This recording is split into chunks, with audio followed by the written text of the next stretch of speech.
kita membentuk Powi Drive Camping Friend untuk jadi kawan-kawan yang sama minat kita mengenai camping, menaiki Powi Drive. Assalamualaikum kawan-kawan. Pak Min ni. Assalamualaikum kawan-kawan. Pak Min ni. Dengan kawan-kawan ni nak masuk Lamaku. Pak Min dah takut tengok kereta dia orang. Ngeri. Pak Min jangan takut. Pak Min steady. Untuk hari pertama lah, 18 biji jentera yang pergi yang datang ke ekspedisi yang pertama kalinya untuk grup ni lah. Ada dalam 5-6 orang je yang saya kenal, yang selebihnya saya tak tanyalah berpesan dengan diorang. Dan kita masing-masing baru kenal muka, baru kenal apa benda semua. Sama lah. Rasa seronok. Daripada situlah datang ni semangat saya lah untuk meneruskan lagi perjalanan.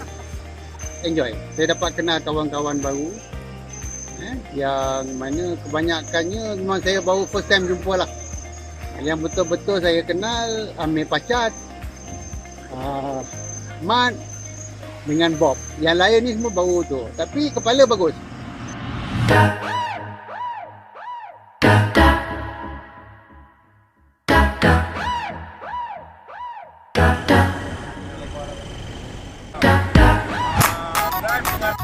Dari hari pertama tu kita bergerak pagi 8:30 pagi dari Skudai.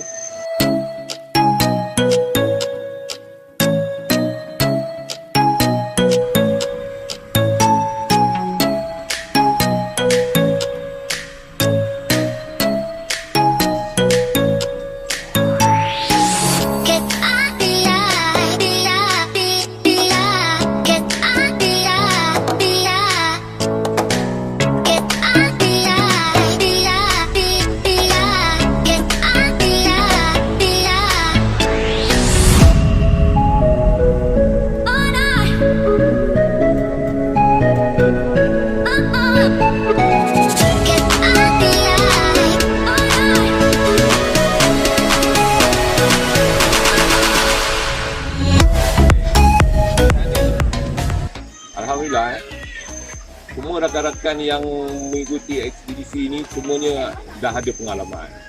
Jadi masing-masing semuanya dah ada walkie-talkie, dah ada radio amatur, dah ada yang senang untuk kita berkomunikasi. Jadi masalah tu tak ada timbul kat situ, alhamdulillah.